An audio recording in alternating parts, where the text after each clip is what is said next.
فرمایا کہ صحابہ بیٹھے ہوئے تھے، اللہ کے رسول صلی اللہ علیہ وسلم فرمایا کہ تمہارے بعد ایک ایسا دور آنے والا ہے جو ڈٹنے کا دور ہے، ان من ورائکم ایام الصبر، اے میرے صحابہ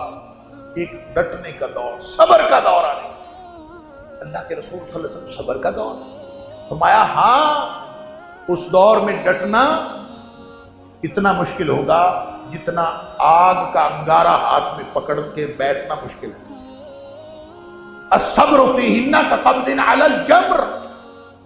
اب اندازہ کیجئے اگر آگ کا انگارہ ہاتھ میں رکھا ہوا ہو تو چین آتا ہے بھلا؟ مومن جس کے دل میں ایمان ہے اس کو کہیں اس دنیا میں چین نہیں آ سکتا، وہ سکون کی زندگی کو بھول جائے، وہ چین کی نیند کو بھول جائے، وہ یہ سمجھے اللہ اکبر ام حسبتم ان تدخلوا الجنہ